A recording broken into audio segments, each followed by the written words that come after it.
My name is Kate Mastronicola, and today I'm going to talk to you about ThinkCERCA for my technology showcase. This is a platform that I am brand new to. I started teaching eighth grade language arts this year and have been introduced to this particular platform with lots of resources for literacy, and figured it would be a good use for this technology showcase. I originally had left our ELA department just as this program had been purchased by my school district, so it is new to me, and hopefully this will give you uh, an idea for something you could use. So ThinkCERCA is a paid platform that my district, Jefferson County Public Schools, pays for. The whole point is to encourage literacy and writing, because getting students to authentically write is hard, and working on writing skills is hard because it's such an abstract concept. Teaching writing is something that takes a particular skill set, and it can be challenging. So this is the main page of ThinkCERCA. Super engaging. I like that it really tries to attract you with the stats of what growth they can prove that they have achieved through consistent use of this. The fact that it's research backed is awesome. That does mean it's not cheap. I mean, this is something that is not necessarily free, and it's not something that my school pays for. I mean, we have about 100,000 students in JCPS, so like they are definitely putting out money for this. The ThinkCERCA, or rather the CERCA framework, revolves around claim, evidence, reasoning, counterargument, and audience, which I think moves it up the SAMR model just because it's not basic recall. This is not just substitution where you're taking a worksheet on paper and saying, here you go, here's a worksheet online. This particular platform asks the audience, or the student users, to do more. The other cool part about this particular resource is that it pulls in a bunch of real life concepts and themes. So this is constantly adapting versus a textbook that is stagnant. I am so anti-textbook. It's not funny. That was one thing that I always hated about teaching language arts, was having a really old textbook that I often would use as a doorstop.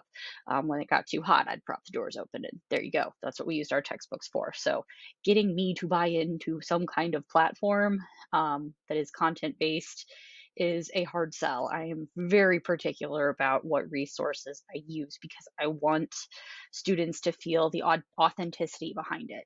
So that fact alone, I think, helps with this particular platform. So, okay, I've scrolled through the homepage just so that you could kind of see the gist of this. Flipping back to my actual account, this is really cool because you can set your particular curriculum. So you've got the four major content areas, and then you've got the different grades and higher ed that you can pick from. So you can look at everything in relation to the standards and figure out what modules will help fit what you are teaching best. So again, this is not just skill and drill. You do have some of that. Like if you're looking at a particular lesson, like you can pull information and it'll walk students through, it'll tell you the gist, it'll let them practice. But at the end, after it walks them through the different elements, there is an authentic assessment piece, which is pretty cool. I like that there's a teacher view and a student view when you're looking through what the lessons can contain, and that's really neat. The writing elements are also fun just because it gives you, or rather them, the students, so much context. So it does contain things that a textbook would have, but makes it accessible because it's on this platform. And then ultimately it winds them up to some kind of authentic task at the end. So it does phase students in through the SAMR model. The last cool thing that I want to mention is the fact that this connects to an SIS system. So SIS, it's your student information systems. So if you are in some kind of educational system that has all of your data in a particular system, and you can link that to an LMS like Google Classroom or Canvas, um, this particular platform also works with that SIS data. So I've been able to link all of my classes into here and actually assign different assignments and assessments, and it already pops up on the platform when students sign in. So we operate with something called Clever, and it's a platform based application system where we can link in different platforms that our school has relationships with. So, like, ThinkCERCA automatically pops up for them when they click on it. They can sign in through Clever, and they don't have to create an account. It's already tied to everything that I have access to and everything they have access to, which is actually really cool. The other thing that you can see are the assignments you have set up and things that you have already implemented. You can see completed assignments. I do like this. A feature I found last week was that you can let students redo things. So if they didn't do so hot, they can have a do-over, and you can see that particular assessment or that particular like feature. So when I pull up one of my classes, I can reset multiple choice answers or reset parts of the assignment so that they get a do-over, which is something I haven't always seen in different technology mediums. So that's really cool.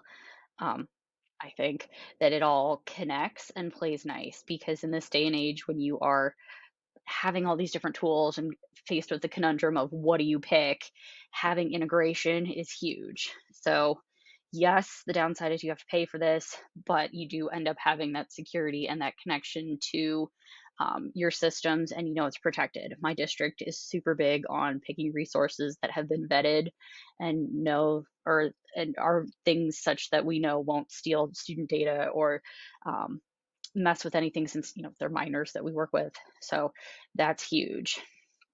So to recap, um, ThinkCERCA has this particular framework that gets students working through claim, evidence, reasoning, counterargument, and audience, which in and of itself is challenging. It forces a higher level of thinking, which I think pushes it further up the SAMR model. This is not just a replacement digital worksheet for something on paper, although it does let you scaffold and have some of those basic supports for students who may need it. But ultimately, you can set levels and set assignments to actually stretch students' thinking and kind of redefine some of what they're doing. There are lessons for all four of the major contents. My one biggest beef was when I taught related arts in a technology class. This was kind of being pushed on us, and it wasn't as easy to find resources. So if you are a specialized class and you're outside of one of the four big contents, it is a little trickier. But I hope that gives you a quick introduction to ThinkCERCA and gets you thinking about the ways that this could or could not be used to stretch student thinking. Thanks so much. Bye.